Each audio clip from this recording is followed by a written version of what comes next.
Bueno, pues ante todo, buenas tardes, y nunca mejor dicho lo de buenas tardes después de haber comido, porque efectivamente, a poquito que uno se descuide como ponente, entramos en una especie de sopor terrible y voy a ser así de malísimo, voy a tratar de no dormirles, lo cual probablemente no sea fácil, pero bueno, lo voy a intentar. Miren, vamos a hablar de necesidades, obligaciones y soluciones respecto a un tema que es candente y que además tiene una implicación muy fuerte en las administraciones públicas, que entiendo que todo se está haciendo de manera correcta, pero simplemente lo que vamos a hacer es pues, ir viéndolo. Ante todo, un saludo desde el recuerdo, y es desde el recuerdo de durante 5 meses, quizá algunos de los que están aquí presentes me recuerden, aunque fuera televisión, de deportes, con la entonces directora general de deportes, amistad personal, sobre el cumplimiento normativa de un momento difícil para todos nosotros, que fue la pandemia por COVID-19. Por lo tanto, durante 5 meses estuve a su disposición y después sigo estando. Y la prueba evidente es que con muchísimo gusto estoy aquí con ustedes. Bueno, pues vamos a ver. Quisiera ante todo situarles en un contexto. En un contexto de lo que es la seguridad. Y la seguridad en el ámbito deportivo es 4 cosas. Es necesidad, es derecho, es obligación y es responsabilidad. Y en ese contexto vamos a ver la presente. Voy a tratar de justificarla. Y de esta manera tan esquemática. ¿El qué? Pues la parte primera del título. Necesidades, obligaciones y soluciones. ¿De qué? Contra la violencia. ¿A quién? Pues la infancia y la adolescencia, y en dónde el deporte. Por lo tanto, vamos a empezar con necesidades. Y la primera necesidad que nos planteamos es: ¿hay violencia contra la infancia y la adolescencia? Eso es lo primero que tenemos que ver, porque la seguridad siempre está en función del riesgo. La seguridad no existiría, no tendría sentido si no hubiera un riesgo de daño. Y por lo tanto, a pesar de que todos conocemos la situación, pero sí que tenemos que plantearnos desde un punto de vista analítico, pero de verdad, en la infancia o contra la infancia y la adolescencia, que justifique incluso que se haya promulgado una ley específica de ello, bueno, lo veremos. ¿Cuál? ¿Qué tipo de violencia? ¿De quién? ¿Dónde? ¿Cuándo? ¿Cómo? Son los grupos más vulnerables. Respecto a si hay violencia, miren, yo creo que todos tenemos hemos visto diferentes estadísticas, datos, etcétera, pero yo he querido referirme a esta asociación, que además, curiosamente, se lo digo con toda confianza.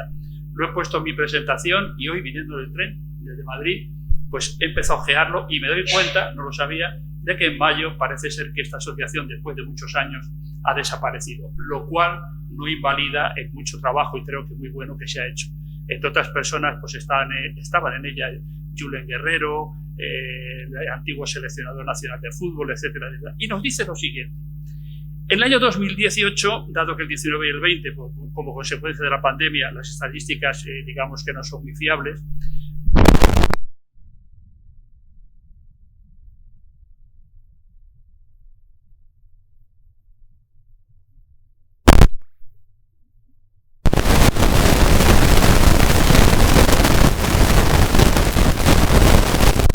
el 75% de los deportistas han sufrido acoso y violencia, es decir, algún tipo de acoso y de violencia.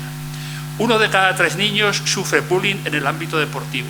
De cada 10 niños o niñas, 1 es víctima de la violencia física en el deporte y 2 son de violencia psicológica.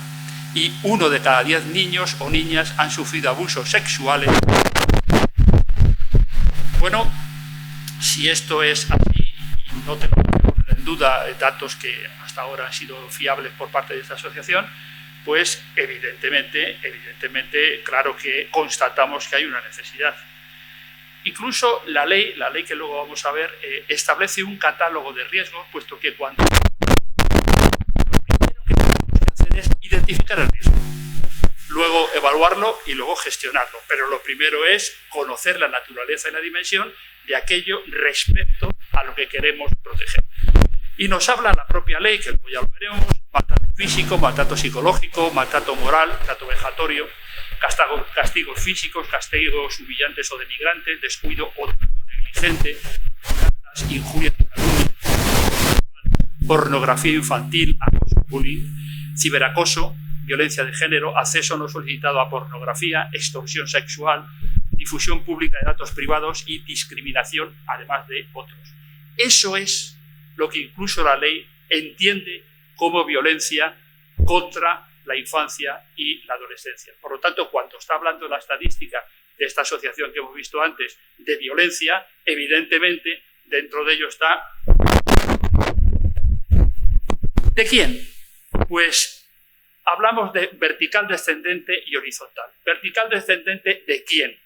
Pues generalmente de las personas adultas respecto a los niños, y en el ámbito del deporte pueden ser entrenadores, entrenadoras, monitores, directivos, etcétera, etcétera. Y horizontal, entre iguales, es decir, la violencia que se ejerce entre los propios niños, niñas y adolescentes. ¿Dónde? Pues generalmente se da tanto dentro de las instalaciones deportivas como fuera de ellas. Incluso en este caso, como la fotografía que nos ilustra simplemente un ejemplo, pues en un desplazamiento dentro del deporte colegial o el desplazamiento de un equipo de niños. ¿Cuándo? Pues durante las actividades deportivas y aquí subrayo este I, después de las actividades deportivas. Todos sabemos perfectamente el gran valor que tienen las nuevas tecnologías. Ya incluso no tan nuevas, porque efectivamente todos tenemos un teléfono móvil, lo utilizamos y diferentes artilugios tecnológicos. Pero esa parte de buen uso que tiene, sin duda alguna, de avance que tiene en estos casos, también lo tiene de riesgos. Y uno de los riesgos es precisamente que los niños, las niñas, nuestros adolescentes, tanto ellas como ellos, cuando a veces les decimos, oye, ¿qué estás haciendo en tu habitación? Ah, no te preocupes. Lo que está a lo mejor es sufriendo ciberacoso, o durante un paseo por la calle, o durante cualquier otro sitio. Es decir, ya no pensamos solamente en la violencia ejercida de forma presencial, sino también aquella que se puede ejercer cuando realmente no lo vemos. Es decir, es oculta. Y ahí viene uno de nuestros grandes problemas. Y es más, incluso la ley, luego lo veremos, alerta sobre la detección de este problema. Es más, te voy a decir una cosa también como anécdota. Un amigo mío muchas veces me dice, mira, José Luis, tu trabajo es como los médicos cuando hay pandemia o cuando hay una infección, es cuando más trabajan. No. Cuando más debiera de trabajar no es cuando hay un problema, sino cuando debiéramos evitar que se produzca un problema. Es decir, en materia de seguridad, lamentablemente, nuestra cultura es así, somos reactivos. Solamente cuando hay un problema es cuando lo abordamos. Nunca pensamos que el problema puede existir, sobre todo cuando hay, digamos, datos fehacientes de que eso es así, sino lo que tenemos que hacer es una labor preventiva, no esperar a que haya un problema. Cuando hay un problema, claro, sí, decimos, hombre, ha pasado esto, hay que poner los medios. Y siempre también decimos lo mismo. Tiene que ocurrir esto para que ahora se trate de evitar. ¿Por qué no se hizo antes? Bueno, pues en eso tenemos que estar, en tratar de evitarlo. Bien, pues ¿cómo? Pues en este caso la fotografía es ilustrativa de ambas cosas, tanto presencial como virtual. Aquí se ve, bueno, no se ve al niño porque ha tapado un poco la imagen del corte de fotografía, pero hay un chavalín que está molestando, que está agrediendo a otro, y uno tercero que lo está grabando con un teléfono móvil, que puede ser para que lo vean en directo otros muchachos, otros chavales, otros jóvenes, o incluso para grabarlo y subirlo a redes sociales. Esto lamentablemente sabemos que es así, y esta es una de las fórmulas que se están produciendo, se están utilizando, incluso a veces en nuestro propio hogar, cuando no vemos lo que está ocurriendo. Y la propia ley nos establece ahora 3 grupos de riesgo especial. Es lo que decíamos al principio, cuáles son los riesgos más vulnerables, o mejor dicho, los grupos más vulnerables. El primero que establece la ley, pues es por género, y dice que las niñas, y leo palabras textuales de la ley, las niñas que por su edad y sexo muchas veces son doblemente discriminadas y agredidas. también los niños, pero las niñas precisamente por ser niñas también muchas veces es por esa doble faceta. Por vulnerabilidad, los menores con discapacidad, y por exclusión social, el colectivo LGTBI, y también por el origen racial, étnico o nacional diverso. Bueno, hemos visto necesidades. Pues vamos a ver obligaciones. ¿Quién marca las obligaciones? Pues la Ley Orgánica 8/21 de 4 de junio. Y aquí yo quiero introducirles en una reflexión, en una autorreflexión propia de cada uno. Esto es de agosto del 21. Hemos pasado a agosto del 22 y estamos ya camino del 23. ¿Qué hemos hecho? ¿Qué hemos podido hacer? ¿Qué han hecho los que tienen que hacerlo? Entiendo que entre todos ustedes los hay de diferentes comunidades autónomas. Supongo, por razones obvias, que muchos serán de Castilla y León, pero no todos probablemente sean de Castilla y León. En cualquier caso, no quiero hablar de una comunidad autónoma. Quiero hablar en general de todo nuestro país, de toda España, porque en definitiva no podemos hacer fronteras en esto. Todos tenemos que estar de acuerdo y sobre todo, cuando hay una ley estatal. Entonces yo quisiera que reflexionaran y dijeran, hombre, sí, todo esto no lo sabemos, lo hemos hecho, en mi comunidad autónoma ya se ha puesto en práctica, todo lo que tenían que hacer y que marca la ley se está haciendo, y además en mi club, en mi federación, en mi ámbito deportivo, se está realizando. Fenomenal. Pero por si acaso vamos a repasar. Miren, ¿cuál es el objeto de la ley? Pues es, en principio, garantizar los derechos fundamentales de niños y niñas, adolescentes y adolescentes en su integridad física, psíquica, psicológica y moral frente a la violencia. Asegurar el libre desarrollo de su personalidad y establecer unas medidas que empezamos a verlas. Sensibilización, prevención, lo hablábamos antes, detección precoz, protección y reparación del daño en todos los ámbitos en los que se desarrolle la vida de niños y adolescentes. ¿Cuáles son los fines? Hay más, pero simplemente, a pesar de todo, he querido sintetizarlo. Mire, medidas de sensibilización, de rechazo y eliminación de la violencia, se está haciendo, lo están haciendo. Medidas de prevención efectivas, está ocurriendo. Impulsar la selección precoz de la violencia mediante la formación. En eso me voy a referir de manera muy clara y expresa. Formación. Tenemos formación, hemos recibido formación, estamos formados para esto.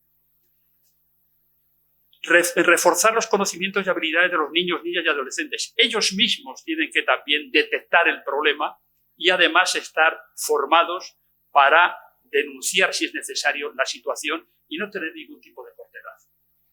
Reforzar el ejercicio del derecho de los niños, niñas y adolescentes a ser oídos. Tenemos que escucharles. Garantizar la reparación y restauración de los derechos de las víctimas. Garantizar la especial atención de los menores en especial vulnerabilidad. Antes hemos visto esos tres grupos. Garantizar la erradicación y la protección frente a cualquier tipo de discriminación. Simplemente quiero hacer una cosa porque la propia ley sí que lo menciona en algunos artículos y en otros no. Me parece que la discriminación es uno de los casos más claros y sangrantes de violencia contra cualquier tipo de persona, pero en este caso los que son más vulnerables, que son la infancia y la adolescencia. ¿Cuántas veces, por diferentes motivos étnicos, religiosos, políticos, incluso de los padres, etcétera, se sufre discriminación? Eso en todos los lugares en que están ustedes, en la medida en que ustedes tienen capacidad de decisión, se está llevando a cabo. Simplemente invito a esta reflexión. Garantizar una actuación coordinada entre las administraciones públicas y los profesionales. Bueno, entiendo que debe de ser así. Abordar y erradicar las causas estructurales de la violencia. Ahí ya sabemos que es un terreno muy pantanoso. Evidentemente habría que profundizar en cuáles son las causas sociales, dónde están las raíces para hacerlo, porque en definitiva habría que en muchos casos modificar la forma de pensar de nuestra sociedad. Creación de entornos seguros, de buen trato inclusivo y proteger la imagen del menor. Los derechos de los menores en cuanto a contenidos, pues garantía de los derechos de los niños, niñas y adolescentes, derecho de información y asesoramiento, derecho de las víctimas, como habíamos hablado antes, a ser escuchados, derecho a la atención integral, legitimación para la defensa de derechos individuales en los procedimientos judiciales y derecho a la asistencia jurídica gratuita. Deberes de comunicación. Y aquí ya, permítanme que me dirija de una manera mucho más expresa a todos ustedes. Deber de comunicación de la ciudadanía. No podemos ignorar algo, aunque no sea, digamos, que nos afecte directamente o al ámbito nuestro o dentro de nuestro, responsabilidad, cuando conocemos un caso de esta naturaleza, porque tenemos como ciudadanos la obligación de comunicarlo a las autoridades o a los servicios correspondientes. Deber de comunicación cualificado. Aquellas personas, aquellos profesionales que por su formación pueden tener una opinión más cualificada, están doblemente, digamos que, obligados a intervenir y colaborar en estas cosas. Comunicación de situaciones de violencia por parte de niños, niñas y adolescentes, que nos lo comuniquen. Digamos que fomentar que lo estén diciendo ponderadamente. También sabemos que a veces, bueno, pues los chavales pueden decir, es que me tiene manía esto. Bueno, no. También parte de la formación de quien recibe, de quien escucha.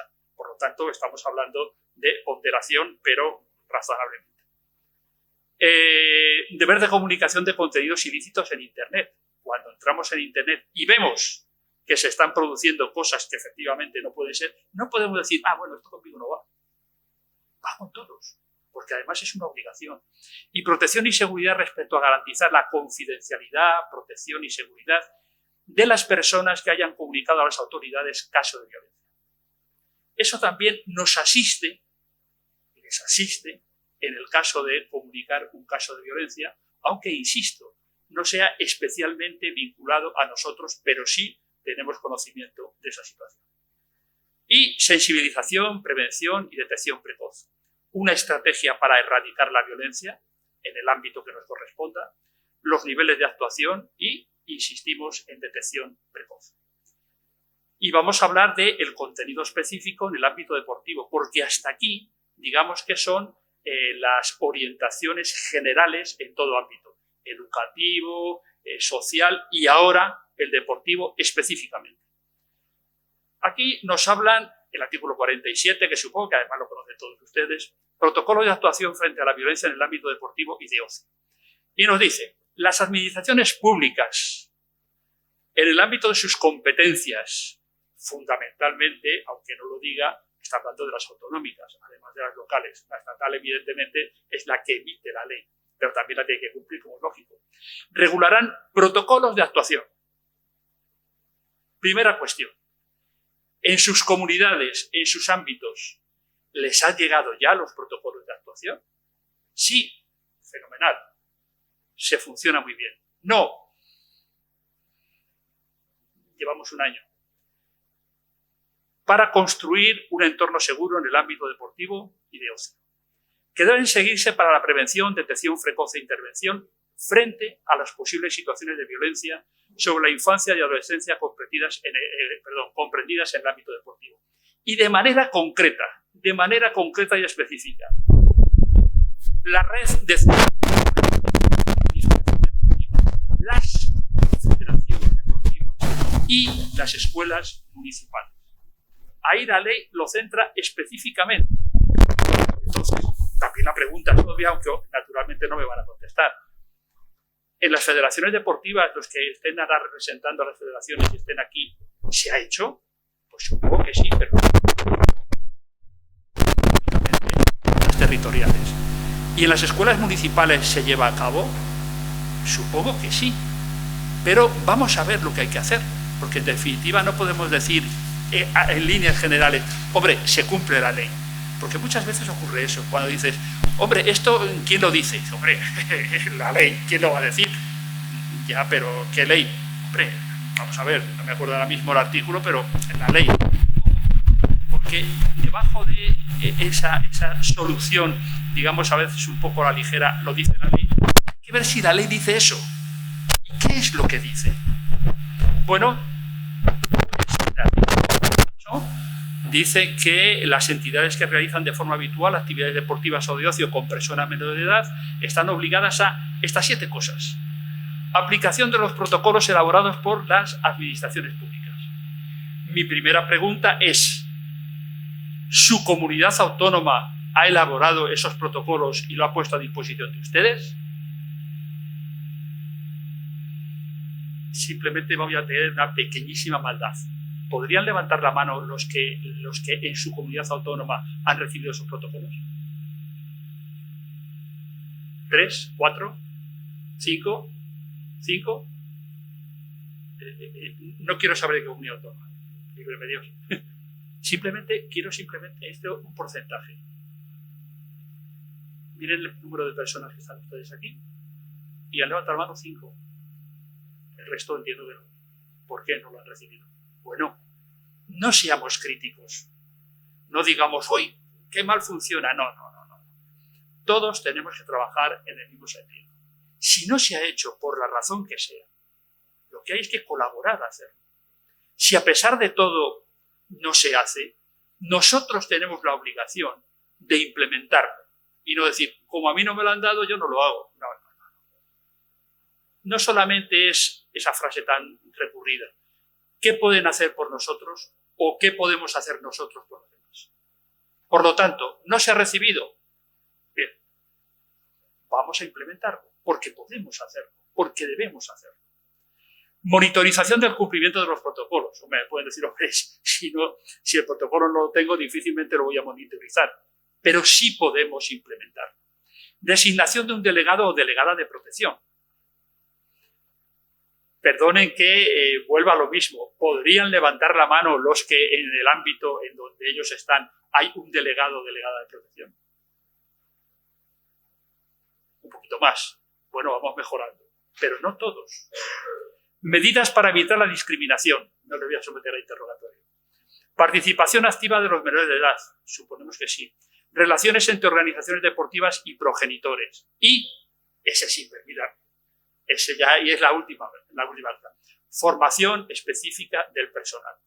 ¿Han recibido ustedes formación específica sobre esta materia? ¿Quiénes pueden levantar la mano, por favor? Bueno, parece que solamente un lado, pero no muchos. Eso sí, fíjense, es, a mi modo de ver, quizá un poquito más serio. Porque difícilmente se pueden hacer las cosas si no se conocen. Es verdad que la voluntad puede ser mucha, pero hay que saber hacerlo. Y sobre todo, en la medida en que tenemos que cumplir unas obligaciones y tenemos una responsabilidad de cumplimiento y por incumplimiento. Y no cabe el decir, es que a mí no me lo dijeron. Ya saben ustedes la letanía que todos siempre soltamos, que es el artículo 6 del Código Civil. La ignorancia de la ley no exime de su cumplimiento. No podemos decir, si tenemos esa responsabilidad, es que a mí no me lo han dicho, es que eso es una frase coloquial, no venía en mi libro. Aquello realmente no lo sabía. No. Si ustedes tienen esa responsabilidad, también dentro de la responsabilidad está el conocerlo y, por supuesto, cumplirlo. Y vamos a pormenorizarlo un poquitín. La aplicación de los protocolos, bueno, ya lo hemos hablado, depende del desarrollo que han hecho cada comunidad autónoma.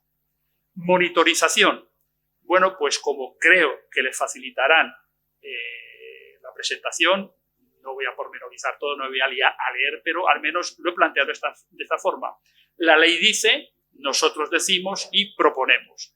En el caso de la implantación de un sistema de monitorización, pues cómo debe de ser, y si no estuviera hecho, es lo que les decía antes, si por la razón que sea la comunidad autónoma correspondiente no lo hubieran hecho, no nos quedemos quietos, ayudemos incluso a nuestra comunidad a que se pueda hacer. Seamos proactivos, no simplemente nos quedamos a que cuando me lo digan ya veremos si lo hago. Y proponemos pues que esa monitorización tenga un plan de acción, unos objetivos que quieran monitorizarse, unos indicadores, un registro de intervenciones, un informe con balance de resultados y una adecuación del sistema, obviamente si procede. ¿Delegado o delegada? Bueno, pues la primera cuestión es designar a una persona para hacerlo. Y cuidado, Esa designación no es, oye, mira, tú que pasabas por aquí vas a ser nuestra delegada o nuestro delegado. No. Porque esa persona tiene que tener un perfil, debe tener una formación y asume un compromiso y una responsabilidad. No vale cualquiera. Por lo tanto, sí que hay que informar adecuadamente e incluso buscar el perfil adecuado para que se pueda hacer. No es cubrir el expediente. Y por lo tanto, pues, dar a conocer las funciones y, como expongo aquí, establecer un perfil, conocer las funciones, conocer el nivel de responsabilidad, seleccionar candidatos, tener en cuenta la dimensión de la entidad deportiva y el número de delegados o delegadas. No es lo mismo uno para una entidad que tenga 200 niños que para uno que tenga 2.000. Por lo tanto, eso tiene que estar regulado. ¿Y quién debe de regularlo? Naturalmente es en su desarrollo y aplicación la comunidad autónoma. Medidas para evitar la discriminación. Pues hay que, o mejor dicho, se tiene la obligación de adoptar medidas para esa práctica. En todos los ámbitos que hemos visto y que seguramente, vamos, no seguro, lo doy por cierto, todos ustedes conocen mejor que yo, porque ustedes están ahí. Yo estoy al final en la teoría, ustedes están en la realidad. Supongo que muchos de los que me están escuchando pueden decir, hombre, desde esa mesa, detrás de un ordenador y con un micrófono las cosas se ven muy bien, pero en el día a día hay que verlas. Claro que sí, claro que sí. Miren, no en este caso, pero en otros muchos, yo me he visto siempre en que no tenía la seguridad que pensaba que había que tener, sino la que podía o la que me dejaba. Por lo tanto, cuando somos críticos de esto es un desastre, bueno, vamos a ser un poquito sensatos. A veces es que es prácticamente imposible. A veces es que tenemos tantos inconvenientes, tantas dificultades, que sí, que la ley está muy bien y es un referente, pero no es fácil. Pero no obstante, hay que atender a ello.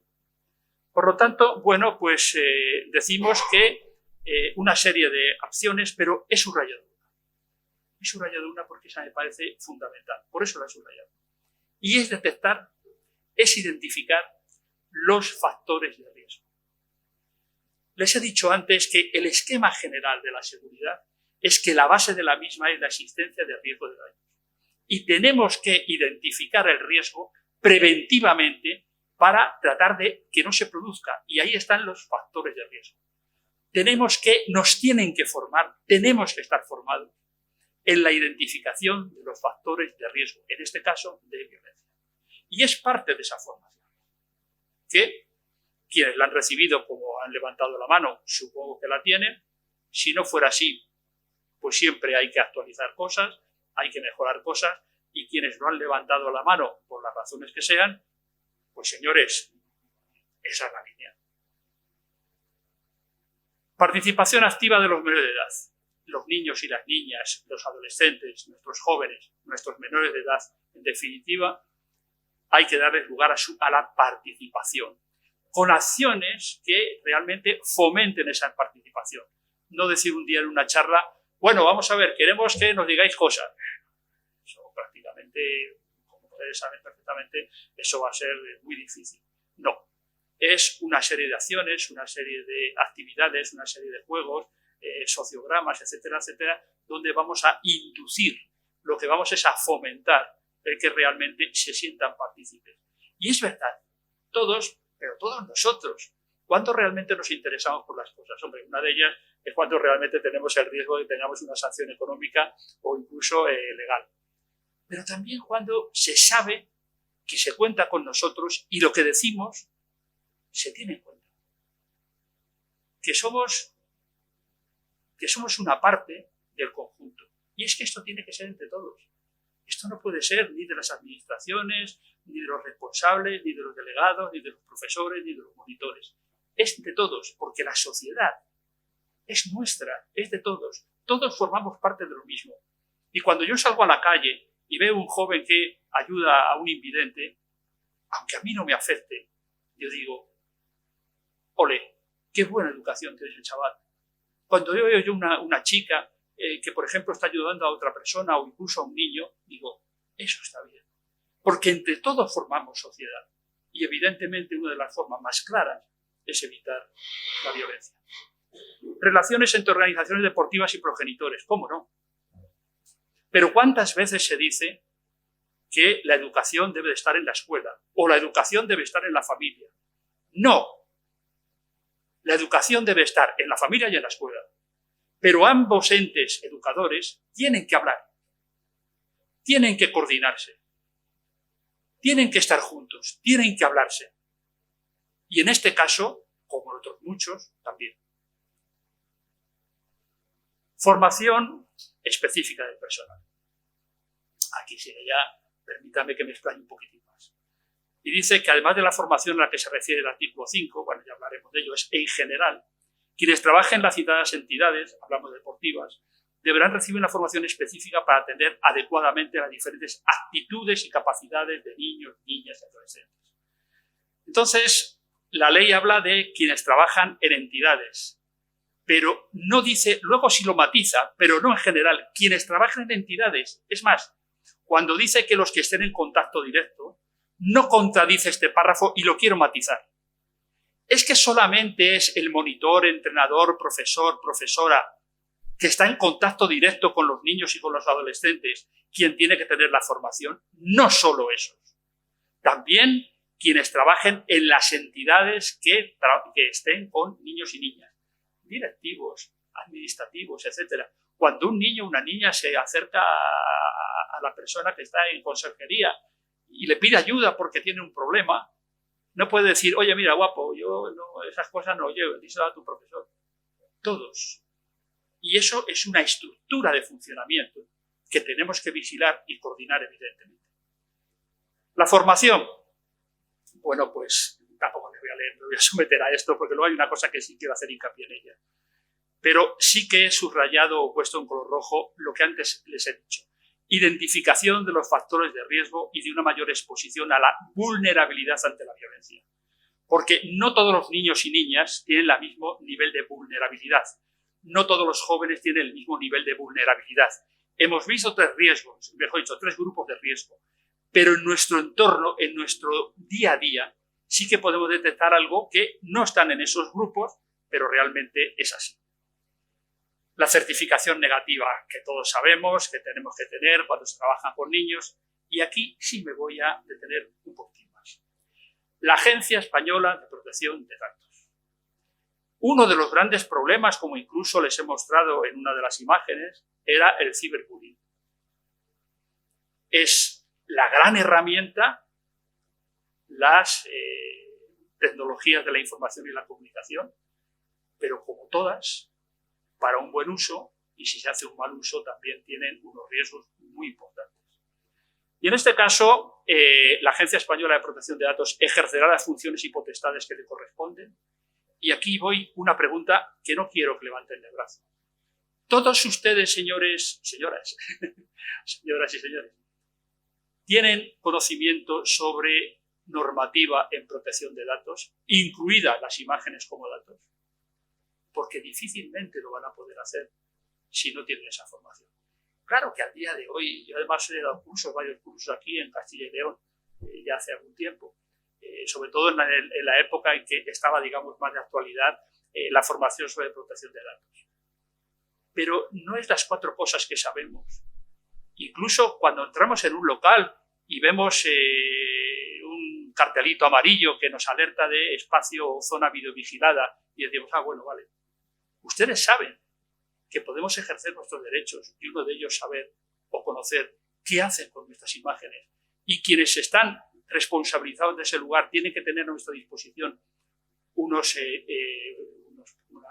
impresos para poder ejercer nuestro derecho.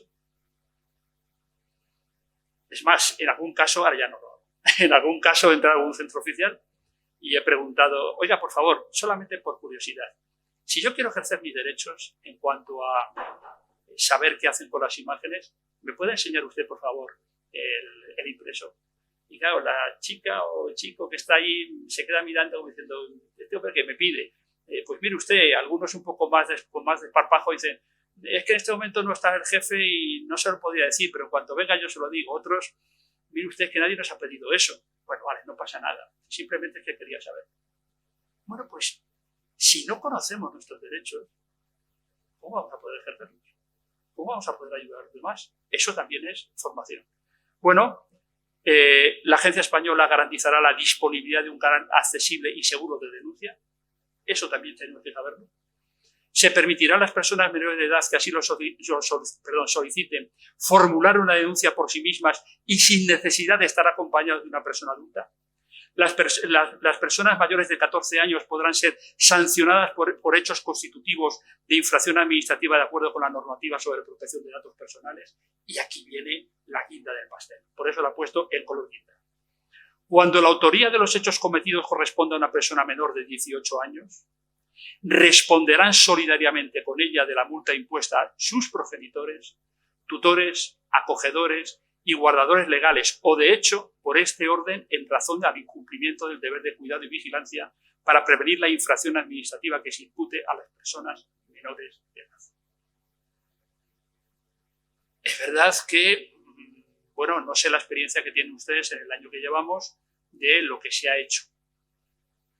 A lo mejor todavía no, pero está ahí. Y mi deber es alertarles.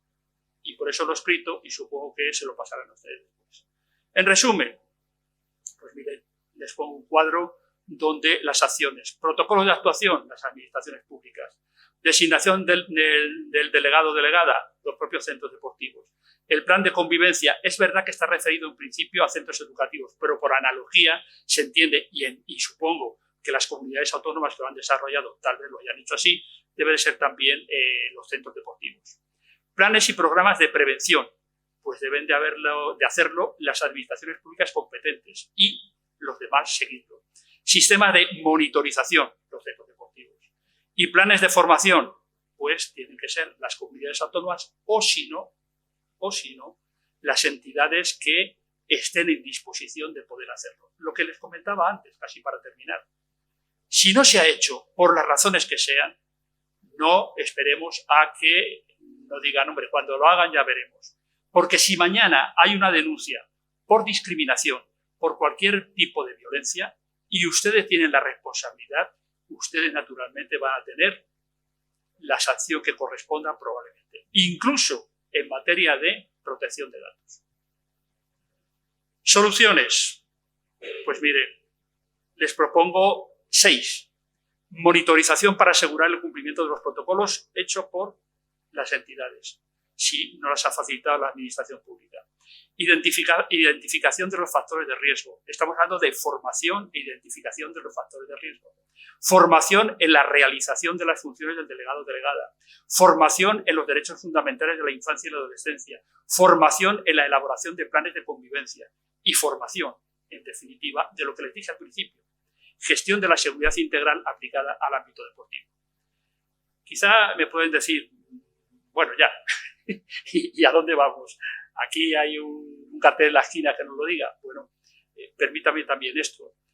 Yo durante esos 5 meses que he citado, pues mi trabajo consistió en colaborar con la Dirección General de Deportes, pero a través de la Universidad de Castilla-La Mancha, el Grupo de Investigación IBOI.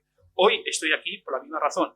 También ha sido la directora, que creo que ha sido la última ponencia de esta mañana, la que a través de ella estoy aquí y por lo tanto sí que creo que debo hablar que la propuesta de formación es la que tiene la Universidad de Castilla-La Mancha y en donde yo tengo un papel como codirector y como profesor.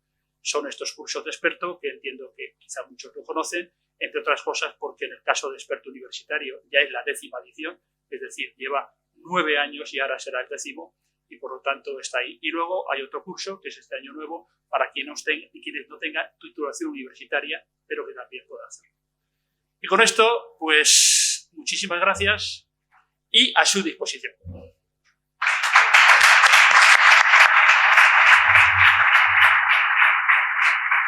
Bueno, como la charla ha llegado casi hasta el cuarto, si hay alguna pregunta muy concreta que alguien quiera realizar al ponente, por favor. Sí. Por favor, cuando el artículo 47 es concretar concreto de la ley, cuando el artículo 47 regularán un protocolo, que se regularán es un rango normativo, regularán lo que poner es una de las. No dice elaborar los protocolos, no dice elaborar el papel donde ponen las casillas, ¿no? ¿Qué visión le da? Sí, señor. Tiene la ambigüedad suficiente para que quepa todo y nada. Como decía un jefe, José Luis, hay que hacer las cosas concisas pero confusas. Vale. Bueno, es que he sido funcionario y por lo tanto era la administración pública del Estado. Bueno, a lo que voy. Regularán se entiende dos cosas, pero en cualquier caso están cogidos, digamos, de la solapa. O bien regulan lo que otros hagan, o bien regulan lo que ellos tienen que hacer. Pero hay una base, tienen que regular algo. Y como es la administración competente, es a quien debemos dirigirnos diciendo, oiga, la regulación es de algo que ustedes lo van a hacer, o es a lo mejor la administración pública del Estado, pero ustedes tienen la obligación y responsabilidad de su regulación. Yo no puedo hacerlo. Por lo tanto, lo que cabe aquí, además de la ambigüedad, es solicitar razonablemente y correctamente a la administración pública que ponga en marcha ese término. Pues entonces es usted. Pues entonces, fíjese, pues, ¿qué quiere que le diga? Lo digo con el máximo respeto y con la máxima... No es que me haya pillado, no tengo ningún problema. Primero, las cosas hay que decirlas con respeto y con educación. Pero hay que decirlas, porque este señor, y permítame que yo me dirija a usted así, este señor no tiene un privilegio. Lo que tiene es una obligación. Porque entre todos, también con él mismo, le pagamos. Yo como funcionario nunca me he sentido, y he tenido algún puesto de responsabilidad, he sido un servidor público y nunca mejor dicho. Y hay que entenderlo así. Por lo tanto, hombre, aparte de la broma que decía, oiga, pues soy yo, o pues bueno. Entonces, sí se lo digo. Pues señor, tiene que hacerlo. ¿Qué quiere que le diga?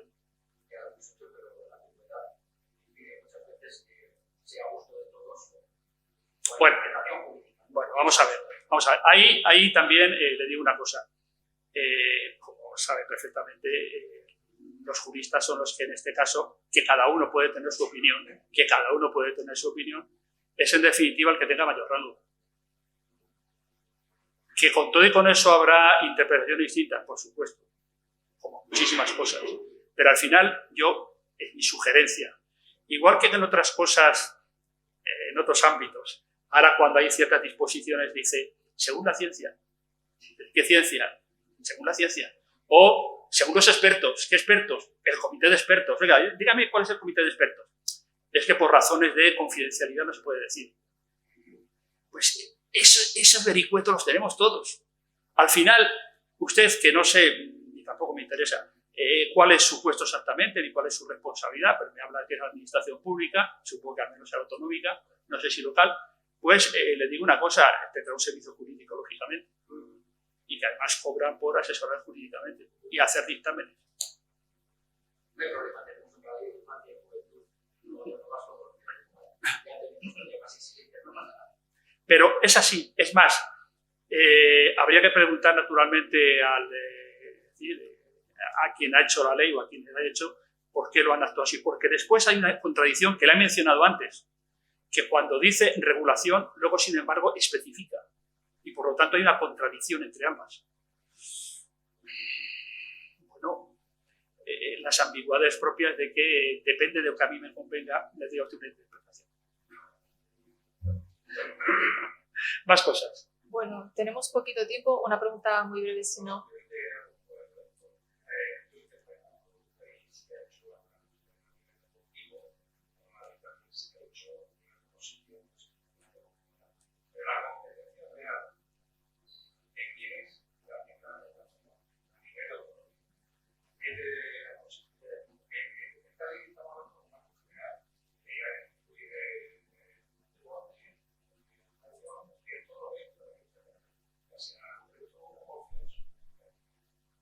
Es la competencia de hacer esa actividad de regulación y poder sacar eso. Y de momento que va, yo sé que hay un amarrado de protocolo,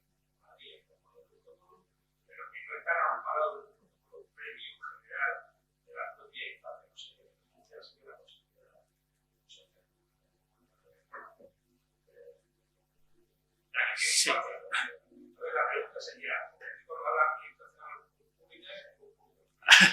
Bueno, no.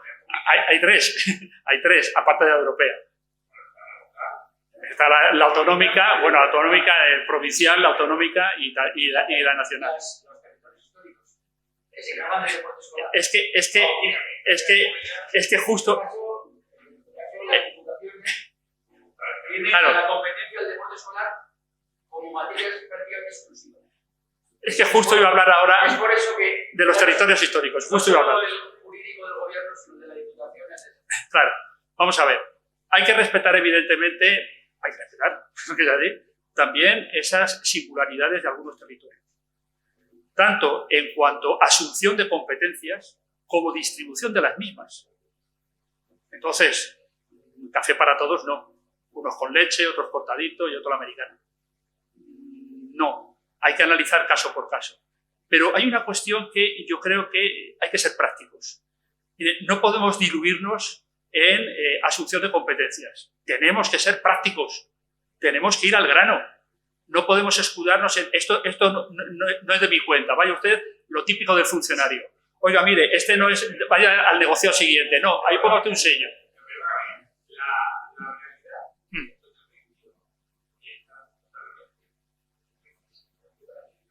Que lo sé.